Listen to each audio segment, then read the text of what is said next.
Diet ಬಗ್ಗೆ ಮಾಹಿತಿ ತುಂಬ ದೊಡ್ಡದಿದೆ, ಆದರೂ ಸಿಂಪಲ್ಲಾಗಿ ಕೊಡ್ತೀನಿ ಕೇಳಿ.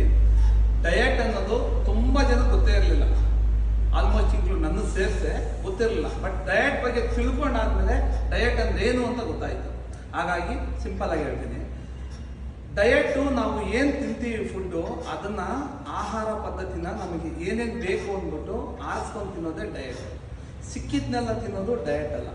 ಆ ಡಯಟ್ ಮಾಡಬೇಕಾದ್ರೆ ಒಂದು ಚಾಟ್ ರೆಡಿ ಮಾಡಿಕೊಂಡು ನಾವು ತಿನ್ನುವಂಥ ಫುಡ್ಡು ಇದೇ ಥರ ಇರಬೇಕು ಅಂದ್ಬಿಟ್ಟು ಕರೆಕ್ಟಾಗಿ ತಿಂದರೆ ಹೆಲ್ತಿಯಾಗಿರ್ತದೆ, ಹೆಲ್ತಿ ಫುಡ್ ತಿಂತೀವಿ, ಇದನ್ನ ಡಯಟ್ ಅಂತಾರೆ.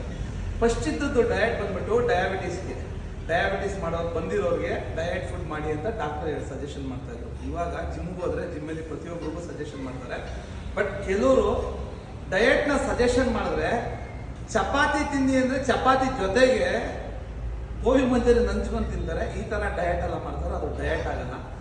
ಆದರೆ ಇನ್ನೊಂದು ತಿಳ್ಕೊಬೇಕು, ತಿನ್ನೋಕ್ಕೋಸ್ಕರನೇ ಬದುಕ್ತಾರೆ ಕೆಲವರು ಬದುಕೋಕ್ಕೋಸ್ಕರ ತಿಂತಾರೆ. ಈ ಬದುಕೋಕ್ಕೋಸ್ಕರ ತಿನ್ನೋದೇ ಡಯಟ್. ತಿನ್ನೋಕ್ಕೋಸ್ಕರ ಬದುಕೋದು ಡಯಟ್ ಅಲ್ಲ. ಡಯಟ್ ಬಗ್ಗೆ ಚಿಕ್ಕದಾಗಿ ಕೊಟ್ಟಿದ್ದೀನಿ. ಇನ್ನು ಫುಲ್ಲು ನಿಮ್ಮ ಡಯಟ್ ಬಗ್ಗೆ ಬೇಕಂದರೆ ನನ್ನ ಯೂಟ್ಯೂಬ್ ಚಾನಲ್ನ ಸಬ್ಸ್ಕ್ರೈಬ್ ಮಾಡ್ಕೊಳ್ಳಿ. ಡಯಟ್ ಬಗ್ಗೆ ಫುಲ್ ಮಾಹಿತಿ ಸಿಗುತ್ತೆ. ಓಕೆ, ಅರ್ಥ ಆಯ್ತಾ ಡಯಟ್ ಬಗ್ಗೆ? ಅರ್ಥ ಆಯ್ತು ಸರ್.